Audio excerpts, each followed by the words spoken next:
Shalom, shalom, shalom, amoureux de Jésus-Christ, bien-aimés dans le Seigneur.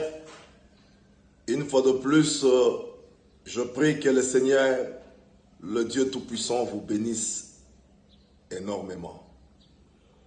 Bienvenue à cette tranche intitulée « Foi sans béquille ». Vous savez, la foi, c'est un élément très important dans notre marche avec Dieu.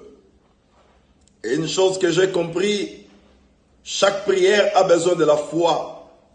Chaque fois que vous jeûnez, vous avez besoin de la foi. Cependant, la foi, elle est costaud, elle est nette, elle est tellement puissante. Bien-aimés, ne jouez pas avec la foi. Bien-aimés, ne négligez jamais ce domaine appelé la foi. La Bible dit, pour l'avoir possédé, les anciens ont obtenu un témoignage favorable. Pour avoir possédé quoi? La foi. Tu peux dire avec moi, la foi. Dites encore une fois de plus, la foi. Mais cette foi, la Bible dit, elle vient de ce que l'on entend. Et ce qu'on entend, c'est la parole du Seigneur.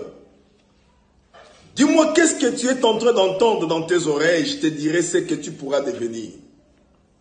Autrement dit, ta résultante dépend de ce que tu entends. Ce qui entre dans tes oreilles. Rappelez-vous, dans le jardin d'Éden, Ève avait juste cédé ses oreilles au serpent. Et vous comprenez, la suite était la tragédie. Ève a été détruite.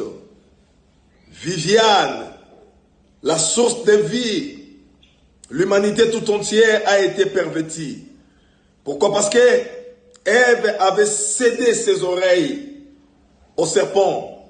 Et la Bible dit, le serpent était le risée de tous les animaux que le Seigneur avait créés.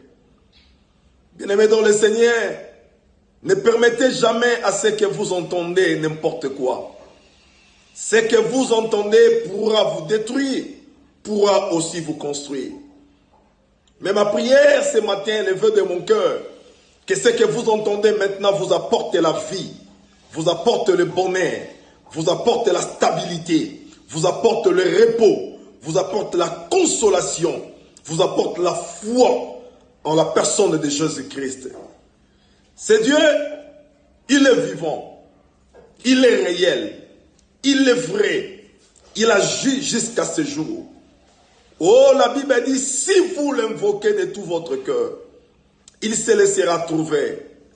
Je voulais appeler quelqu'un ce matin à faire une prière avec moi, que moi j'appelle la prière de la foi. Jacques chapitre 1er, le verset 5, la Bible dit, si quelqu'un d'entre vous manque la sagesse, c'est qu'il la demande à Dieu. Mais écoutez, l'apôtre Jacques est en train de bien signifier les choses. Au verset 6, il dit, mais qu'il la demande avec foi et sans douter. Quelque part, l'apôtre disait, vous demandez, vous ne recevez pas, parce que vous demandez si mal. Bien-aimé dans le Seigneur, quand tu es en train de demander à Dieu un élément important qu'il faudra avoir, c'est la foi. Enlevez les doutes dans ta prière. Enlevez les doutes dans ce que tu es en train de faire. Croyez en Dieu. Oui, c'est vrai, c'est Dieu agit encore. C'est Dieu est capable de faire du bien à une personne qui me suit. Je suis venu te réconforter ce matin.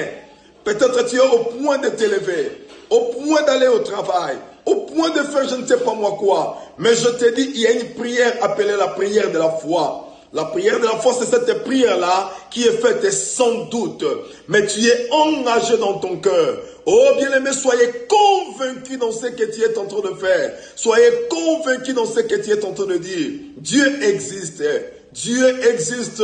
La Bible dit que tel qu'il est, tel que nous sommes. S'il nous a créés avec les oreilles, c'est parce que lui aussi il a des oreilles. Il nous a créés avec la bouche, parce que lui aussi il a une bouche. Bien-aimé dans le Seigneur, faites une prière de la foi. Cette situation peut changer. Cette maladie peut te quitter. La réponse peut venir. Je crois en Dieu ce matin que Dieu est capable de te faire du bien. Parce que tu m'as entendu ce matin. Parce que tu m'écoutes ce matin. Essayez de prier avec moi. Une prière de la foi. Une prière de la foi. Je dis une prière de la foi. Oui, faites foi au Seigneur. Faites foi au Seigneur que Jésus-Christ, il est en mesure. Alléluia, soyez bénis.